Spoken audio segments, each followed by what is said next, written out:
and easier. First, let us apologize to the public for what happened. We don't know what actually happened, but you guys know that sometimes mistakes do happen when you're using electronics. So we do want to apologize first of all. So everyone got knocked out because there are only 31 participants in it. Before I got knocked out, there were 114. So now we're down to 30. We're up to, well, it's continually going up. I think Zoom kicked us out. The message I got, because I've got a Zoom professional account, they said you've exceeded your limits and they just shut us down.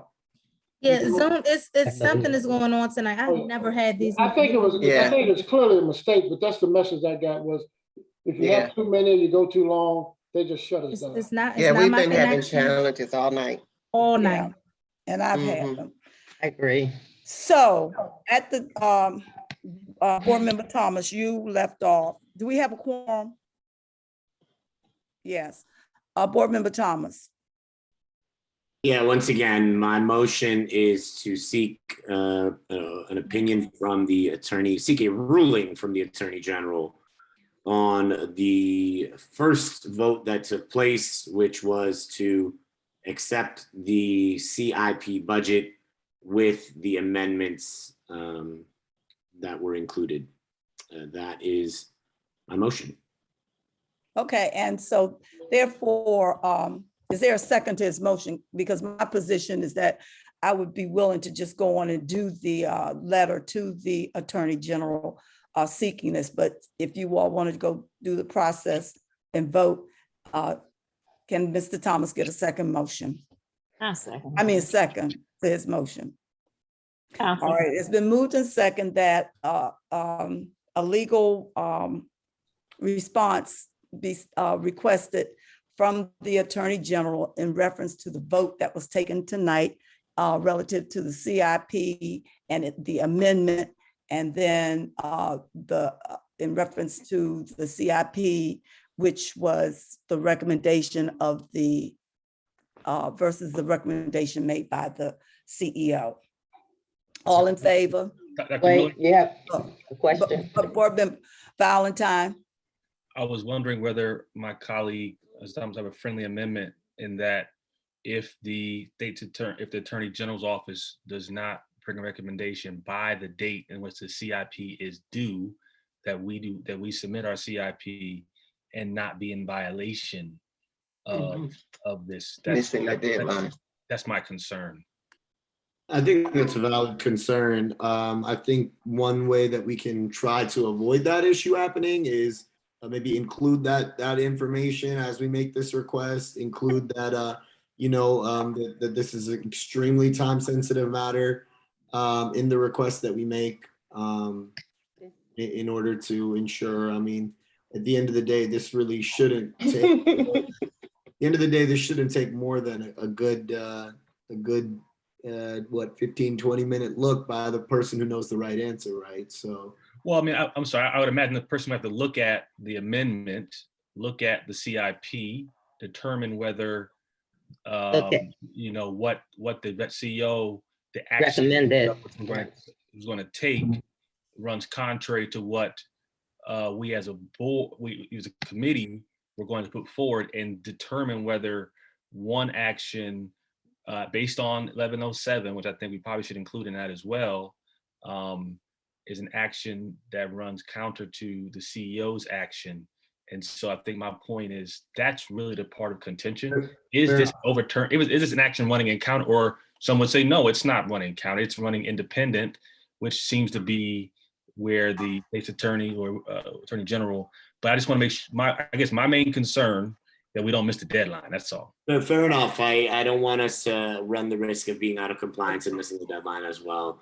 So I can accept that, and I will also just add that we should make it very clear in the letter that is sent to the Attorney General how time sensitive this is, so that we should not find ourselves in a position where we don't get a ruling in time at all.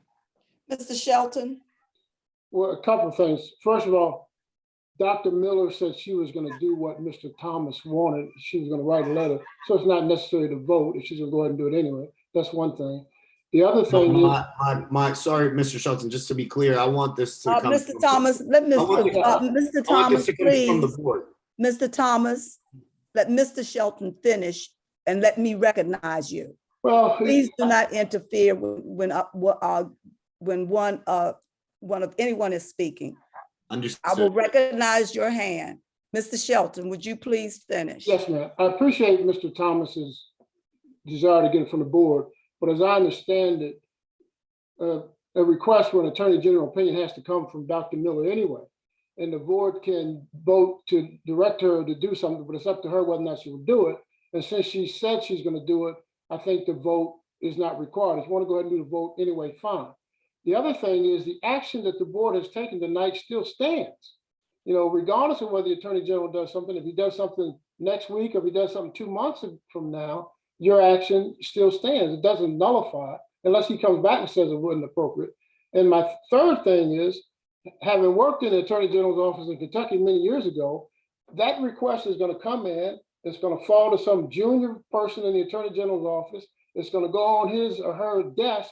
It's probably going to sit there for a good 30 or 60 days before they work down to yours, because every AOG request that comes in is going to be handled in the order that it comes in. Yours is not going to go to the top of the stack. Mr. Shelton, now, am I to understand you to say that the vote for the approval of the CIP without the amendment stands? Yes, ma'am. You voted Thank and you. that was approved. So it's going to keep on marching unless somebody puts on the brakes and say, hey, you can't do this. And I don't think the attorney general in an AGO report or an AGO opinion, attorney general opinion, is going to put on the brakes and say you can't do that. He's just going to say, this is my opinion one way or the other about the legality of the vote. That's what I think he's So doing. then I will take the statement of the parliamentarian that the vote carried to approve the CIP without the amendment. Madam, And we will, But you, have two people. I did ask that you let me recognize your hand when someone is talking, and I am talking. Thank you. That the vote did carry to accept the recommendation from the CEO for the CIP budget. The motion failed for the CIP budget with an amendment. We are in agreement, or I am in agreement with Board Member Thomas's suggestion or motion, which is not necessary, to ask for a ruling from the Attorney General on both of these votes. But my understanding from what Mr. Shelton, the parliamentarian, has said is that that vote that we took for the CEO's recommendation still carries.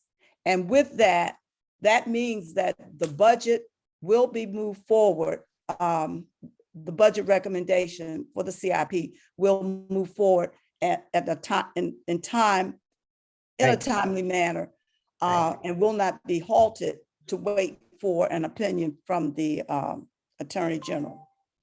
So Dr. Golson has the authority to move that budget forward.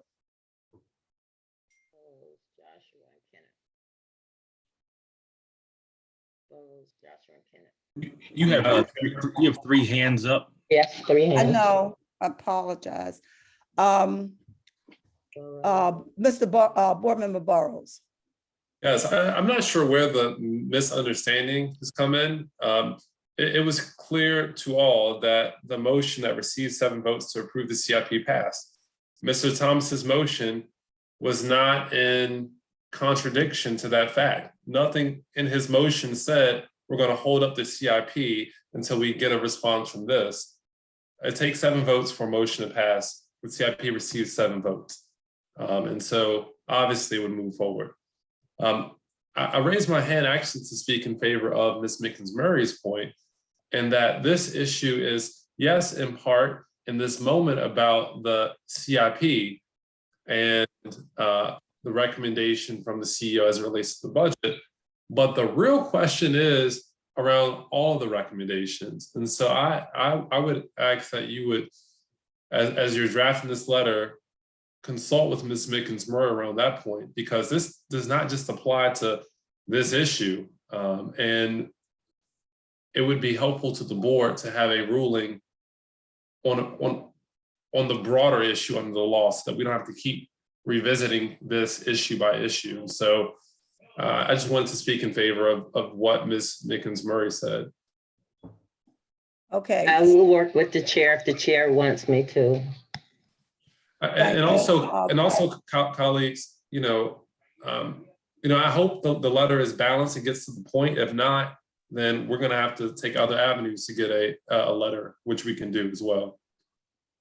I trust the chair will ensure it's balanced. And I'm removing in reference to any amendment, Mr. Thomas, just let you know, no need for that, just to let you know that. No,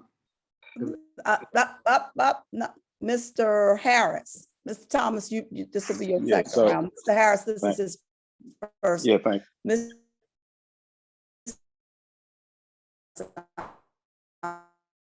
Is it just her breaking up or is it me? I think It's just her. I think Okay. she's having challenges now. It's her, you're good. Okay, just making sure. So, my question is for Mr. Shelton. So is it my understanding that even if the AG comes back or the Attorney General comes back and says that the supermajority vote was not needed, the second vote still stands? That's your question to me? Yes. Yeah, I think that's, I Yes. think the question to the Attorney General would be whether or not you require a supermajority in order to nullify a recommendation from Dr. Golson's shop, is what I think the question to the AGO would be. And quite frankly, I think that's probably what he's gonna do. The Attorney General is just gonna say, this law has this particular effect. He's not gonna go back and say, well, this action you took, he's not gonna get into, I don't think, gonna get into board procedure and all that. You're gonna say, does this law have the impact we thought it had, or does it not? So did I answer your question, Mr. Harris? Partially. I don't know if that's a direct question to the AG. Maybe Mr. Thomas can clear that up in his motion. But my question was, again, if the AGO's office comes back and says you do not need a 2/3 motion, that technically means that we never would have took the second motion because the first one would have passed, correct? Or am I confused on something? Well, I think you're confused, because I think the first one clearly failed regardless of how Right. you slice it. The vote that Mr. Ahmad wanted failed because of numbers, is the way I thought. Right. Am I wrong? Okay, I'm just making sure I follow. That's why I was putting the question up, but I'm done with my time, Dr. Miller. Thank you. Mr. Thomas, and then we're going to move on because we have the 7.0 to take care of, comprehensive maintenance plan. So, Mr. Thomas, Absolutely. can you make it short, please? Absolutely. Yeah, I just want to be clear, with all due respect to Mr. Shelton, Mr. Shelton is not board counsel. And so we cannot be moving with his recommendations and opinions as if they are the final answer. And so I just want to caution that is the whole reason why I made a motion to send this to the Attorney General's office. Again, it is no disrespect to Mr. Shelton, but I just want to be very clear. We are at odds today about what actually happened, whether the motion passed before or whether it failed. What we do know is that there were 7 yes votes on the first motion, and there were 7 yes votes on the second motion. That is all we can conclude today. I think we can all agree on that and agree that we need to seek another opinion from the Attorney General's office. It is irresponsible, and it's fair to say, I'm not even trying to be biased here. It's fair to say, especially for you as the chair, Madam Chair, you say that it's your fiduciary responsibility to conduct business of the board. So let's just move forward with saying there were 7 votes on the first motion, yes. There were 7 votes on the second motion, yes. We are going to now seek the opinion of the Attorney General and ask for a ruling on what the actual what vote count stands. We're going to request it within a timely manner because we want to be in compliance and meet the October deadline. And let's move forward. So like, I just am worried about this notion that we are moving forward with the recommendation of our parliamentarian who is skilled with parliamentary procedure, but not Maryland state law. So that's all I'm really trying to say here. Again, with all due respect to you, Mr. Shelton. Well, let me say this, Mr. Thomas, because several times you have said, with all due respect to Mr. Shelton, sometimes it comes off the wrong way. I have said repeatedly, in every position I've taken, I'm not telling you what to do. I'm telling you this is the advice I give you. You can do as you please. I can't force you to accept mine, but I take issue because it's almost as if I'm some old dawdling fool. Mr. Shelton's a nice guy, I know he's a nice guy. I'm old, but I'm no dawdling fool. And I've got 2 law degrees, but again, I said repeatedly, I'm not your lawyer. I don't want to give you legal advice. I've said that from day one. I just answer the questions put to me as best I can.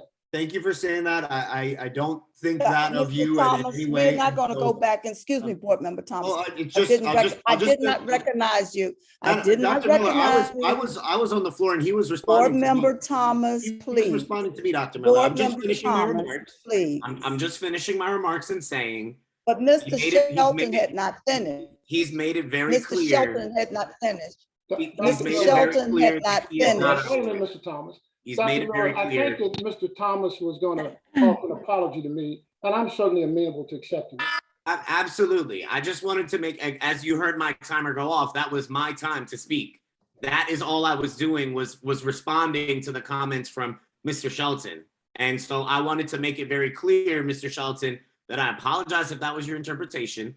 And what I've heard him say is, again, that he is not our board lawyer and that he is just simply giving his opinion, and that it is not, in my opinion, fair for us to take that and then say, this is what has happened. Let's do our due diligence, seek an opinion from the Attorney General. Let's have the minutes currently reflect how the votes took place. Let's seek the opinion and let's move forward because, we all know it's late and we still have another item on the agenda.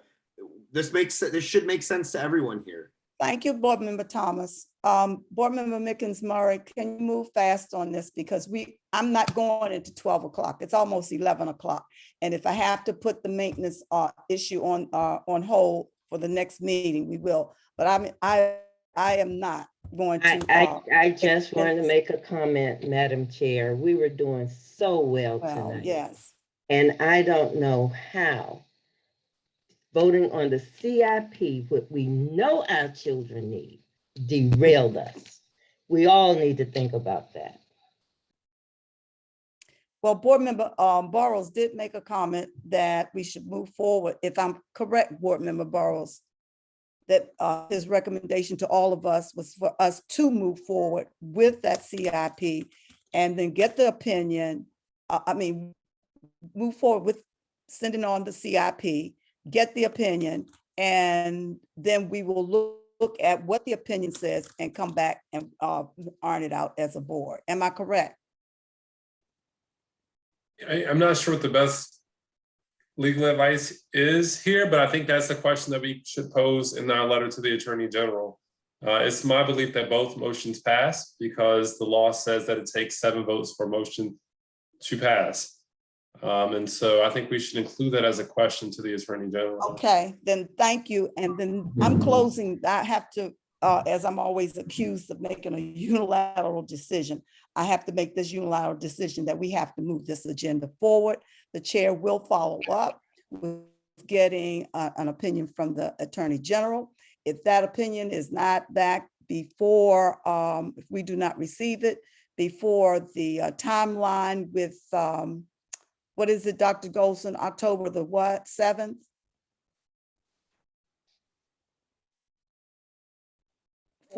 October 4th. We will, that's next. Okay, we will move forward. With that, I'm moving forward with our agenda. Dr. Golson, would you please introduce item 7.1, the FY 2022 Comprehensive Maintenance Plan? Item 7.1 requires board approval of fiscal year 2022 Comprehensive Maintenance Plan as a first reader.